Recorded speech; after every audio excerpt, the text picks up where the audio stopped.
calm down, folks. Just calm down.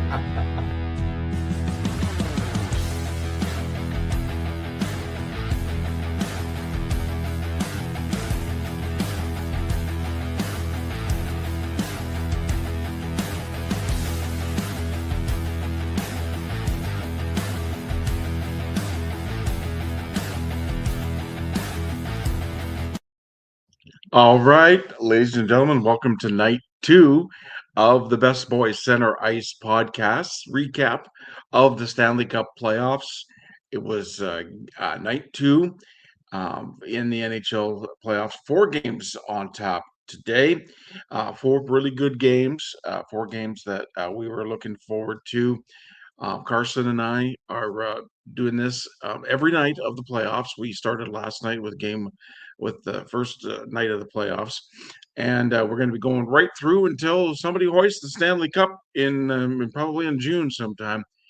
We love doing this. We love to hear from you as well.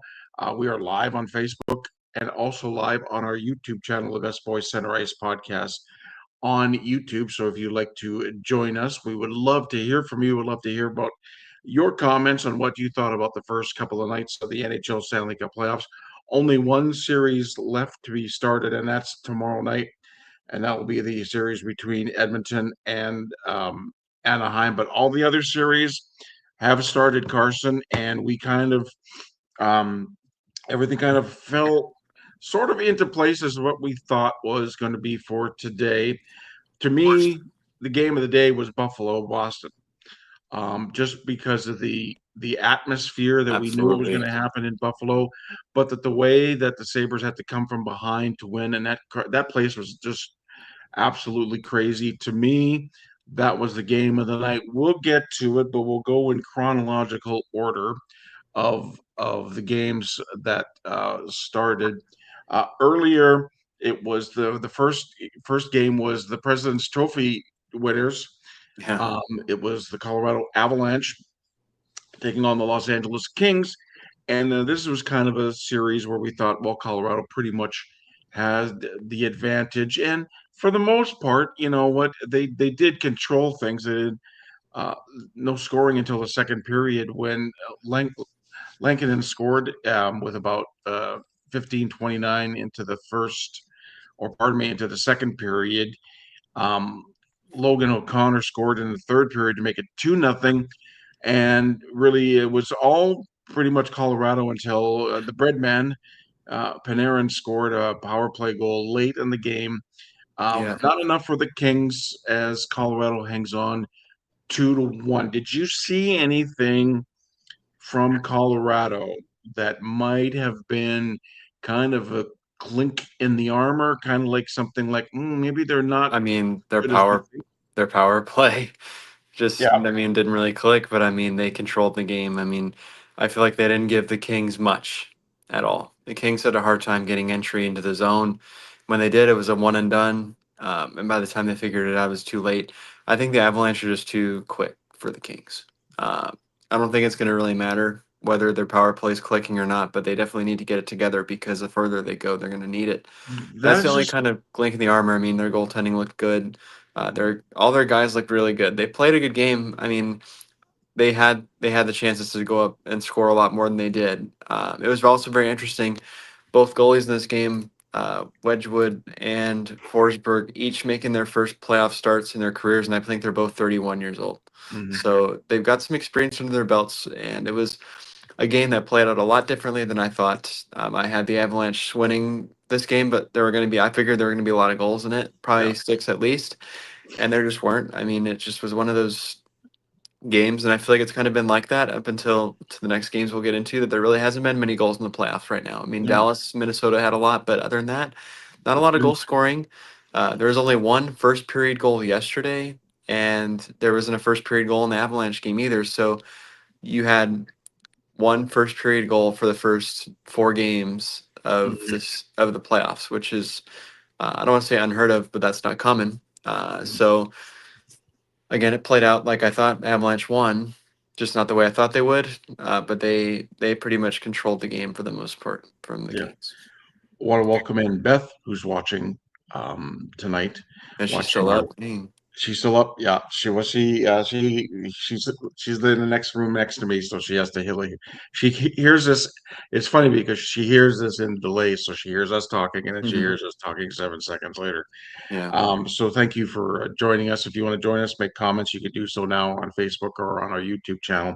All right, so Colorado goes up 1-0. Their next game will be, if I'm not mistaken, Tuesday night. And then we move on to the second game of the day between the Montreal Canadiens and the Tampa Bay Lightning. Really good game for both clubs and pretty evened out. Like when you look at the shots, were 23-19 in favor of Tampa Bay. The power play was good for Montreal, Very good. very good for Montreal today, and that's what I think the key when you get into the playoffs is your special teams. As much as the 5-on-5 you're going to play most of 5-on-5, if your special teams isn't there, much like like you said with Colorado, that's kind of like a chink in their armor all year has been their the power play for the best team in the NHL with all that talent they have on there, and to be like in the bottom part of the league the whole year for the power play. Yeah. Montreal, I didn't get to see much of this game besides the overtime, uh, but I'm thinking Montreal needed to get this win on the road in Tampa. I predicted Montreal to win this series, but it's one of those pick 'em games because either team could take this. Montreal, they did have a lead late in the third period, or in the third period, and then Tampa Bay tied it, and then in overtime, just it's so funny it happens, in overtime if you're not familiar with the concept of playoff overtime. In the regular season, it's 3-on-3 for 5 minutes. If you don't score, you go to a shootout. In the Stanley Cup playoffs, it's 20-minute periods until somebody gets a goal. Yeah. And most times, from what my watching hockey all these years, it either is going to happen really early or it's going to happen really late in an overtime Hmm. session. And it went really quick. Yeah, it was Went like at 3 minutes. Yeah. 22 Yeah, it was. into the overtime. So I don't know. Is it just like you get so pumped up, you're going into overtime in Tampa Bay, you're in front of the home crowd, maybe get a little too jazzed, and like you kind of not forget how to play the game, but almost do, and then it's just a quick little, a mistake or two here, and boom, all of a sudden, I mean, the overtime game is over, and you're down 1-0 at home. I mean, so the game, I predicted Montreal winning this game. I picked 3 out of 4 correct today, so I'm pretty okay with that. But I had Montreal winning the game. I just felt like going in, they had played so good towards the end of the season, to try to get that seeding. Unfortunately, they didn't get home ice. But the game kind of played out a bit wonky at the beginning. Montreal only had 5 shots in the first half of the game, and it's like, whoa, like they got a goal in the first period, and then Tampa tied it and took the lead quickly back, and then, or sorry, Montreal scored to make it 2-0 actually, but it was taken back because it was a high stick, and then Tampa Bay came back, scored 2 quick ones to take the lead. But yeah, but the story of this game, besides the hot power play for really both teams, 2 for 5 for Tampa, 3 for 5 for Montreal. Tampa Bay took 4 offensive zone penalties in the game, 4 of them. That's not good at this point. You can't be doing that. They got punished for it. I mean, the game-winning goal was on the power play. Slapkovs gets the first hat trick of the playoffs. Hmm. Uh, yeah, that you can't do that against any team, but especially a team like Montreal who has weapons. They have a lot of weapons on that team, and I think this is a game the Lightning look at probably and know that they let slip away because they did play pretty good. They were probably the better team of the game. But Dobish played good in goal for the Canadiens, and the discipline of Tampa Bay costs them. Does it make a difference? Not really, because they're a good enough team that it won't really matter if they're playing at home or on the road. But definitely unfortunate to have it go that way for them. But good for Yeah. Montreal, of course. You gain home ice back, and they have one of the best home ice advantages in the league with the Bell Center. So there's really nothing to be concern there about if you're on their side. But it was a good game. That was probably uh, up until that point. I think that was the best game of the weekend. That game was really good. Like back and forth. There was some shippiness in the game, some good hits, some not so great ones maybe in there. Yeah, But I mean, the big guys performed in those games. I mean, all the big guys were stepping up for both teams, uh, and it's going to be a very fun series to watch that one. yeah, it's going to be a fun series. I'm glad Montreal won. I picked Montreal to win this series. I didn't think they were going to win game one like It made you, me but feel a bit better. Not gonna lie, seeing Montreal would made me feel a bit better because I'm like, okay, Tampa's not or Pitt's not the only team that lost at home yeah, that people weren't expecting. Like them in Dallas, but I'm like, okay, it made me feel a bit better. yeah. Not gonna So lie. Montreal wins 4-3 in overtime. Game two in that series is going to be Tuesday night again in Tampa. Then the game that Oh my everybody, I god, think, everybody in the hockey world have been waiting for, and I know the people of Buffalo have been waiting for 15 15 years years. to be able That's a to bit go to the longer than like a turnstiles week. in Buffalo to watch a hockey game, and a bit disappointing for the home crowd at the begin at, for the most part of the game. Boston got off to a start 10 minutes, 11 minutes into the game. Uh, Geeky got Boston going with his first goal of the playoffs, and then in the third period, no scoring in the second period. Third period, Elias Lindholm puts Boston up 2-0, and then it's like you could see the and hear the air Yeah, it was deflate out of that like building darn. because it was just Yeah, like they were just so waiting for that goal, yeah, for Buffalo to score that goal and just explode, and all of a sudden in the they third did. period, early in the third period, because Lindholm's goal came like a minute in. Um, in this, Boston, Buffalo's down 2-0, and it's like you're going along, and uh, nothing's going in, nothing's working for Buffalo, and then all of a sudden, 12 minutes in, Tage Thompson gets his first of the night, nice little wraparound shot, and then okay, so there's life in the building, and then just within a couple of minutes later, in fact, about 3.5 minutes later, Thompson gets his second. All of a sudden, we're tied. Oh, We're tied at two. It's 2-2, and then now there's like, okay, Buffalo's got hope. We're are we gonna, destined for overtime? we're getting ready for overtime, and okay, it's going to be an exciting overtime. And then about a minute later, Samuelson gets his first for Buffalo. So now all of a sudden, that place is absolutely gone nuts. It's three. It's 3-2 for um, Buffalo, and it's like you're thinking, this is a great one of the greatest comebacks ever in Hmm. the third period, down 2 goals in the third period, and then they get an empty netter with a minute 48 left to really seal the deal, even though uh, Boston scored with like 7 seconds Boston left, but scored not a enough time. power play goal with about 8 seconds left. But then now you're thinking, this has got to be, and you got to go back a long ways to see a team that has not been in the playoffs for 15 years. First game in back in the Yeah, playoffs at home, down 2 goals in the third period to a very good Boston team, and come back with four yeah. goals in what was it? How many minutes? Six 4 minutes, minutes? like maybe 5 minutes, maybe. Yeah, Five or five, six five, six minutes minutes. to win the game, and it's just like you're just thinking, did this just actually happen? It couldn't have been. It couldn't have Hollywood Uh-uh. scripted this any No, better no. than what Buffalo did. This to me, that was the game of the day. That was everything tied in. The whole that 6 minutes of the third period Yeah, was the game. And you're looking at Buffalo looking at Boston going, we had them, we just let it go they for let it six go. minutes, which is like what you talk about and we talk about all the time in any game, and especially in the playoffs. If you don't play that full 60, you can't. A 2 goal lead in the NHL is nothing. It used to be a big thing if you had a 2-goal lead in the NHL. It's nothing now.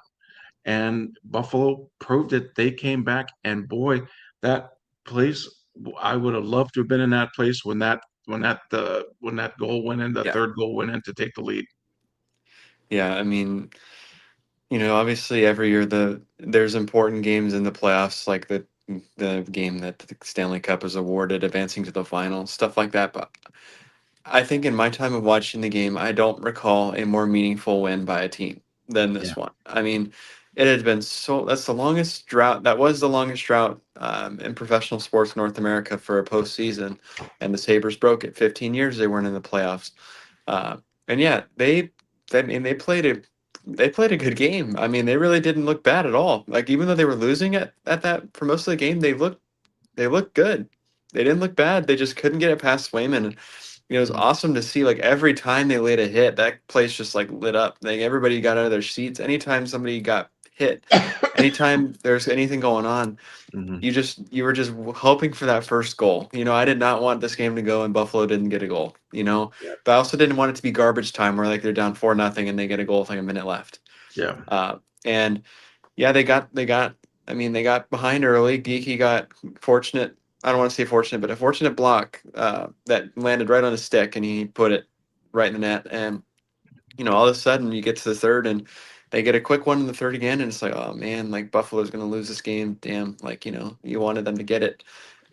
And all of a sudden, you had Tage Thompson out of nowhere, 2 goals in a matter of a couple minutes, and yeah, Buffalo scored 4 goals to seal that game in 6 minutes 46 seconds. I mean that you could just feel the energy from that place with how excited those fans were uh, when that puck went in, that third goal went in. That was it. Like it was destiny. They're supposed to be here. The Buffalo Sabres are not a gimmick. They're a good team. They play for each other. There's a lot of emotion in that locker room because a lot of guys there have been playing there for a long time and they haven't had any success. And finally, they're at the promised land, and mhm, it's just they've got something special going right now. Whether it comes to the team or the fans, there's something going on in Buffalo, and it's not a gimmick that they're here. It's legit. They earned their spot, and they should have been here a couple years ago. But finally they're here now, and that's all that matters is that they're here now. Um, I think everybody in the hockey community that watches the game is rooting for Buffalo to do well. Even mhm. if you're a Boston fan, I think if you lost this series, you might be upset that you lost, but you'll be happy that Buffalo's doing okay Yeah, because they've been struggling. They haven't done anything. This is a team that, you know, had people like us, you know, that just do this for fun or even media like thinking is Buffalo going to be having a team anymore because like they were just so bad and like fan interest was so low because they were doing so poor. Those fans would try to fill the seats, but it was hard to because they were just playing so poorly. And you know, you'd watch broadcasts half the time where like teams like the Leafs are coming into town or the Habs or even like teams like Pittsburgh, Chicago who do well at filling the opposing arenas, they're just getting outmatched by their own fans. You get 70-75% of the fans and they're away fans. mhm, That's how it's been in Buffalo. And it's been just kind of laughing stock, like they you go in there thinking you're going to win and beat them every time. And not this year. I mean that it's great to see how loud the arena was and then to see the camera panning outside that there's so many people there. yeah, This season means a lot to the city of Buffalo. I think means more than anything that than what like the Bills have done the last few years with how good they've been. It means more than that. I think they've been dying to have a good hockey team more than a yeah, good football team. And yep, they're finally taking their dominance. This is their year. They're the Kings of New York this year.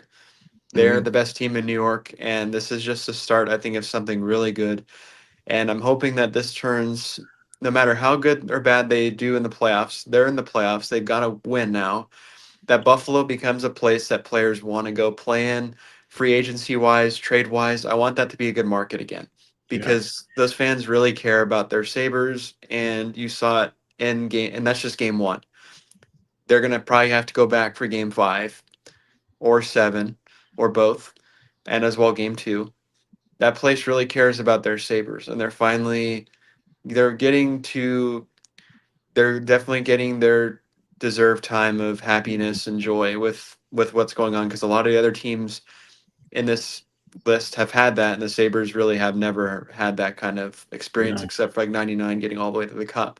They haven't had this kind of euphoria going on, and it's great. It's great that it's happening. As a fan, I'm very excited, and it's addicting to want to watch the game, to you watch know them that there play. were some fans going through some tables in Buffalo, which is a Buffalo Yeah, tradition with the Bills going through tables yeah. and stuff like that. This So, means this means the world to them, and that mm, was definitely the game of the weekend. I don't think yeah, anybody can deny this was the game of the no, weekend. I that was think the game of the everybody week. was looking forward to this game. I honestly, looking back on it, I'm kind of surprised they didn't put it as a primetime game yesterday. Hmm. But I mean, I'm glad that it was the highlight game of the weekend. I don't think anybody can question that. It definitely No, was. like I'm looking forward to the Oilers game on Monday, but to me, that was the game of the weekend. That's Oh, going to be the absolutely. key game. That was the best game one. I think regardless of what happens for you guys tomorrow, whether y'all win or lose, this was easily the best game. I don't think anything can Yeah, take it over because of how they came back. yeah, You know, old Buffalo would have backed up against the wall and just let it go. And they yeah. Just didn't. say, okay, we'll They go. kept Yeah. pumping it, and they finally put the puck in. And Mhm. sometimes, as we've talked about it, that's all it takes is just beating the goalie once. You Yeah. beat him once. And that's all that took for Buffalo. They beat Swayman that one time, and it just opened up the floodgates where they just Just believed in it. snowballed, and Yep. they wind up winning. And let's see, game two is going to be also Tuesday night, Yeah. if I'm not mistaken. Yep, game two will be Tuesday night from Buffalo. Then the nightcap just ended here a little while ago, about a half hour ago. Golden Knights and Utah. Again, Utah making their first Yep. appearance in the playoffs as Utah. Now, of course, the history is that Utah Mammoth came from Phoenix, but Phoenix, they didn't bring their record with them. It was just it's almost like the Utah Mammoth were an expansion team, even though they did come from Phoenix. But this was their first franchise trip to the playoffs, and they're taking on the Golden Knights and in Las Vegas. Utah played great all season to get that wild card spot, and they came out just flying late in the first period. Yeah. They scored. Logan Cooley scored his first goal of the playoffs with about 11 seconds left in the first period. So, you're the road team. You're going into a place like Vegas. I watched a game in Vegas, and it's an incredible place. The crowd is just like totally on their team is like no better, and you go in there and you score a goal last minute of the first period in the first game of the playoffs, that quiets things down a bit, and then it's up to your team to respond. And Vegas did in the second period, 3:44. Sissons got his first of the playoffs to tie the game, and then just about a couple minute and a half, or about a minute and a half later, Utah gets it back, so they go up 2-1 going into the third period. So Utah's got, they're in control going into the third period, playing a pretty decent road game in Vegas, and then all heck breaks loose. Mr. Long term injury reserve Mark Stone gets a power play goal to tie the game in the third at 5:33. Nick Dowd gets his first at 7:20, puts Vegas up, and then an empty netter by Barbashev. Barbashev was all over the ice. Every time I was looked, they were saying Barbashev this, Barbashev this. He was all over the Yeah. ice. He gets the empty netter, and Vegas comes back and holds off Utah 4-2. But I still think that Utah is still able to Yeah. come back and upset Vegas. I know that now, right now, since the coaching change, since Torch has been um, um, Yeah. behind the net, behind the bench for the last, what, 8 games or something, they've not Yeah. lost in regulation, and but I just don't know. I just still think that there's still some chinks in the armor in Vegas that if Utah can they got that first game out of their way. Yeah. They got some young guys. If they can keep the pressure on Vegas and not make mistakes and stay out of the penalty boxes, it's very important. I still think Utah could take this series from Las Vegas. Yeah, I really don't think Utah played that badly. I mean, they played a good game. They came up on the wrong side of it. I think it was one of those. It could have gone either way, and yeah, Vegas just did take it over in the third there. I mean, a couple quick goals, that's deflating at any time, but especially in the third period. Uh, that's an experienced team. They know what it takes to win. They've won a cup. They know what it takes. And Utah's a team full of some experience, but mostly inexperience. A lot of these guys haven't played a playoff game. I think you don't look at this with any concern if you're a Mammoth fan, and I don't think you look at it with too much joy if you're a Vegas fan either, because they did. I mean, they it was a pretty evenly matched game. So I this was the only game I got wrong on the day. I thought that Utah was going to storm and take it, but they didn't. And I mean, that's a good team in Vegas. They know what they're doing. I think Utah would like to get game two. If they don't, I don't think there's any concern there either, because you go back home to a very loud arena in Salt Lake. But I thought the game was pretty good. I mean, back and forth, pretty evenly matched. Both teams are pretty much equal on shots on goal. It was neat to see Carter Hart started tonight. I thought it was going to be Hill, but no, Carter Hart's getting the nod, I think, for the foreseeable future as a starter for the playoffs. So good for him. He's back on with everything he's kind of gone through the last little bit. And the Mammoth get their feet wet in the playoffs. I think we're going to see a good effort when they play again Tuesday night. Mhm. But all the kudos to Vegas. So I mean, they did back down when Yeah. they were down going into the third. They took the game back just as champions do, and they won. I mean, they took it over quickly and didn't really give Utah a chance to make it back. So all the credit to them. But yeah, it was a interesting, very interesting day uh, for the playoffs again. So you had uh, again Colorado won, took their lead 1-0. Montreal won, took their lead 1-0.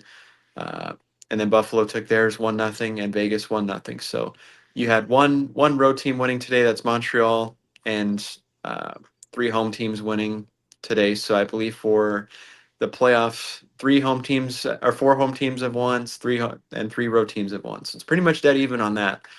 But now we head to day three of the playoffs, which is tomorrow, and we've got four games on the slate. Starting off from first to last, you got Philadelphia, Pittsburgh, game two, 6 o'clock Central. Then Ottawa, Carolina, 6:30 Central, also game two. Minnesota, Dallas, game two uh, at 8:30 Central. And then finally, the only series that hasn't started yet, based upon them finishing so late, Anaheim, Edmonton, 9 o'clock Central, game one. Obviously, we each have our own interests in individually one of these games. Uh, but looking at this, I am very interested to see what Dallas does. Mhm. Responding to what happened in game one, they absolutely just got slaughtered 6-1 at home. Dallas has notoriously been a pretty bad game one team, though, so I don't think their fans are too worried about it. But the Minnesota look really good, and I mean you can't play against them and go down 2-0.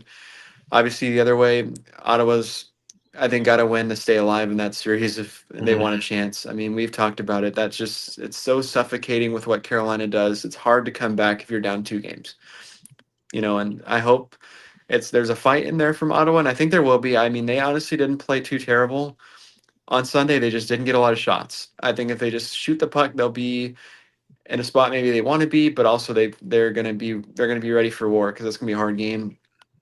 Pittsburgh, Philly, okay. Philly got their game in game one. They were the better team. They trapped the Penguins. Again, like I said, same kind of thing I did for Ottawa. The Penguins got to shoot the puck. They got to shoot the puck. I don't think there's a bad shot tomorrow. I think after 17 shots on goal on Saturday, I think I'm looking at this game expecting them to get 30 plus at least. 35 would be nice because they've proven that they can score if they just shoot the puck on the net, but they can't be afraid to shoot it. Um, as a fan, I hope they do. I think they will. I don't see the Penguins losing two in a row at home to start off the playoffs with how long they've been out of it.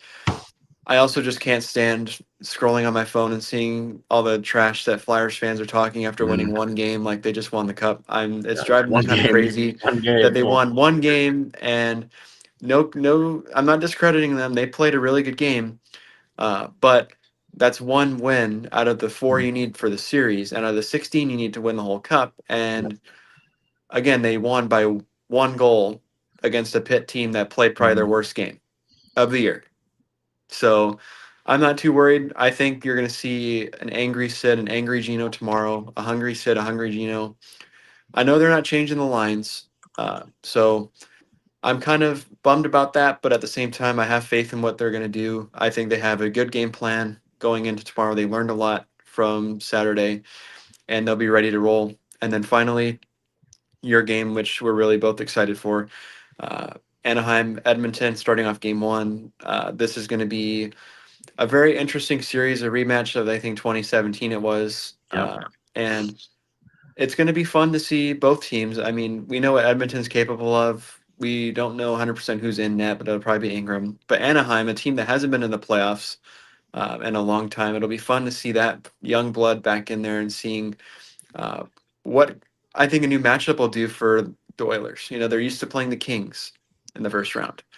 This is kind of an unprecedented matchup. I will say, Mhm. even like today, watching LA, Colorado seemed weird to me. I was watching that, I'm like, this doesn't seem right. That sounds But about right. yeah, I'm excited for that. For all the games, we have our vested interests in each one. Yeah. But I think the biggest one of the day is definitely Minnesota Dallas. Hmm. As much as How does Philly Dallas Pitt come is back? important, but Dallas has got to win that game. How I does think Dallas come back? because of how good Minnesota is, they're a Mhm. top team in the league, and they cannot afford to go down 2-0 going back to Minnesota. I think, as crazy as it sounds, if Dallas goes down 2-0, I think you put the fork in it. I don't want to say put the fork in it that they'll surrender, but I just don't see them coming back from that. That's Otters looked not great this year, No. and Minnesota looks awesome. I mean, this is the best team they've had on paper in ever. Hmm. So this is their chance. This is their shot to go for it all. If I'm totally agree with you, Car. If Dallas doesn't win this game against Minnesota, you go back to St. Paul down 2-0. It's not over, but man, it's going to be a tough And you climb for pray them. you get game three. If you lose Yeah. game two, you're praying you get game three because you can't go down. I mean, I'm very just conflicted in my feelings about it. I know I picked Dallas to win that series, but I just looked at how they played Saturday and they just played so poor. Like just looked Yeah. bad. And it's like If Minnesota didn't. They didn't look flawless. They looked pretty much flawless. And I mean, if they repeat that performance, they're not going to lose. Yeah. As far as the Oilers and Ducks are concerned, I'm seeing a report that Leon Draisaitl should be ready to go for game one.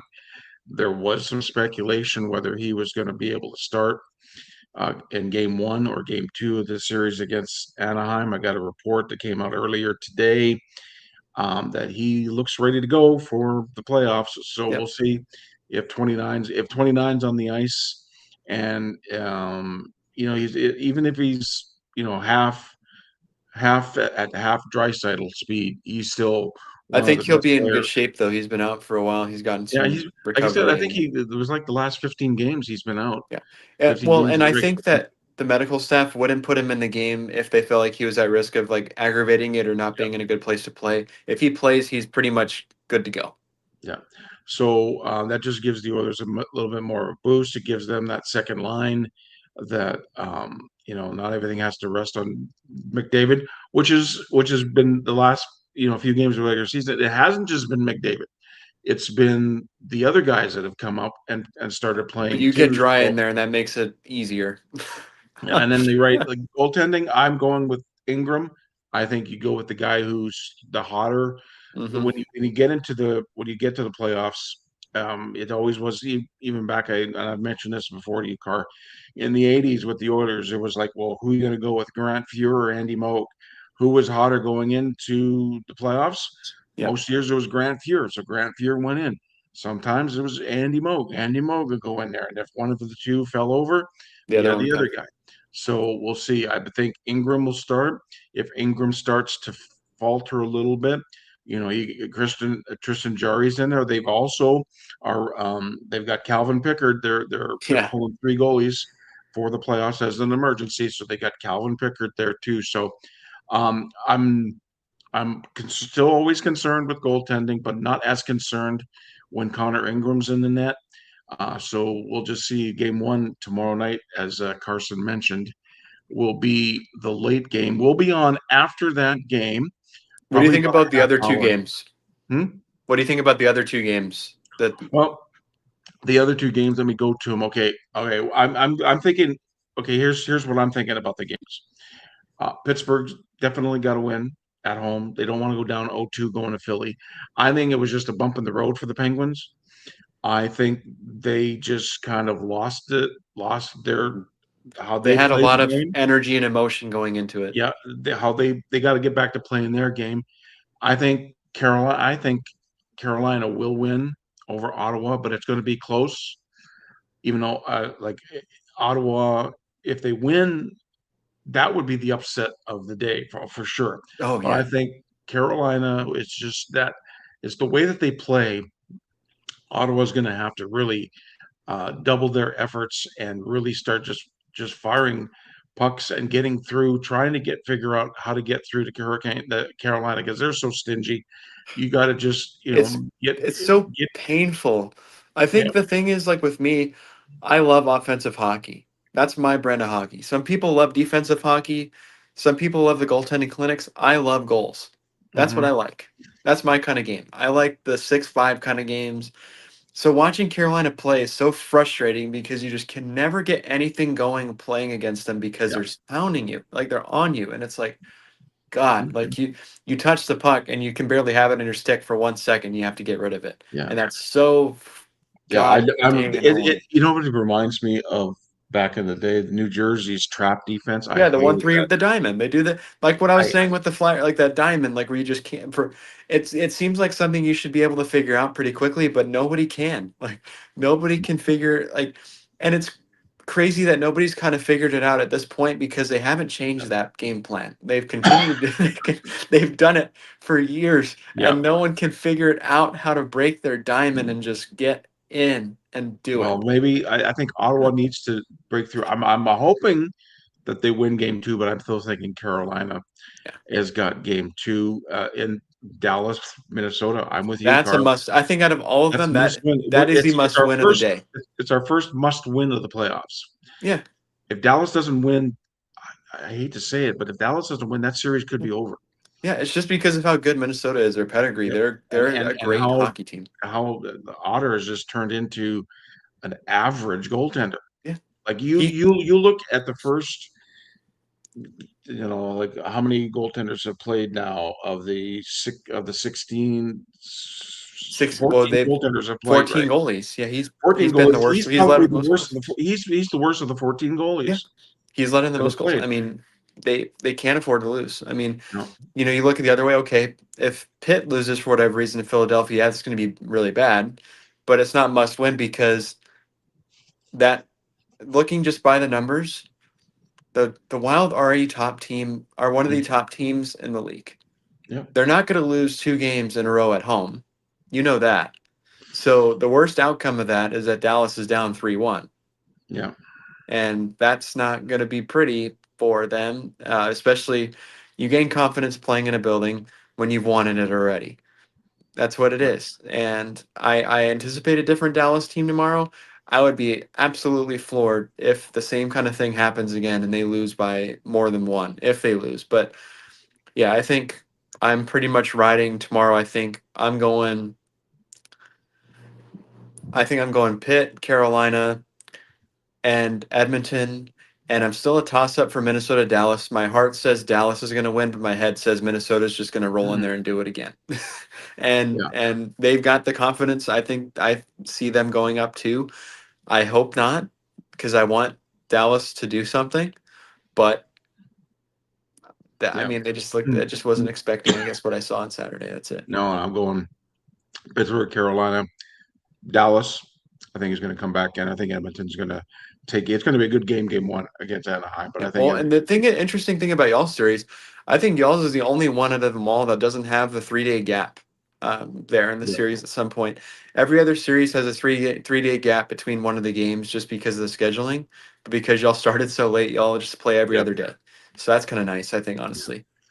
And I want to just mention too before we go, San Antonio Spurs, because Carson and I are both here in San Antonio, won their first playoff game of the year Yeah. against Portland, 111-98. Victor Wembanyama, who's more than likely going to be named Defensive Player of the Year tomorrow, 35 points in his postseason debut. So, little basketball because we got the Spurs haven't been relevant for a few years, No, but it's nice to see uh, Spurs back at it and playing well in the playoffs as well. We're going to be back again after the Edmonton Anaheim game tomorrow. probably around the same time, probably Yep, we'll 12. be both the same time because it's Unless for whatever our luck is, we get like a triple overtime or something tomorrow yes, night. yeah. We always talk If we're about getting the overtime, let's just make this easy. If we get overtime, just have it be the I don't know. Let's have it be the Carolina Ottawa It'll game. be the Carolina Ottawa overtime. That'll be great. I could take Minnesota Dallas overtime. No, no, because then I'll start my game later. Ottawa, Ottawa, Carolina, if that's going to be your overtime game. But Yeah, that's no, kind of been making me regardless, mad. The playoffs right now is these start times are all late. yeah, So if that's the game's supposed to start at like 9, it's not going to start until like 9:30. 9:20, 9:30 It's like sometimes. it's so annoying. It's like But baseball. They should just start like they do the wacky like 4:02 starts. Like just do uh, it on time. so we will be on about a half hour after the Anaheim Edmonton game Yep. ends, no matter what time it is. And again, great first weekend of the Stanley Cup playoffs. Hmm. You can get the replay of this show and last night's show as well on our Facebook page and also on the Best Boys Center Ice Podcast YouTube. We'll be back again tomorrow night with wrap up of day 3 of the Yep. 2026 Stanley Cup playoffs. Carson Besse and myself will be here with the Best Boys Center Ice Podcast. Great stuff, Car. Again, I love Yep. the graphics. Always good with the graphics and just the insight into every game. It's like I said, I've said this 100 times before, and I just don't say it because he's my son. He's the best hockey analyst I've ever heard of, and I've been I've been around a long time, listening to a lot of Yeah. big time hockey analysts, and he's one of the best I've ever heard. So, if you want to know what's going on in the NHL, there's one person to talk to, and that's Carson. Yeah. So thanks, Car. We'll talk to you again tomorrow night, and Yep. then in between time.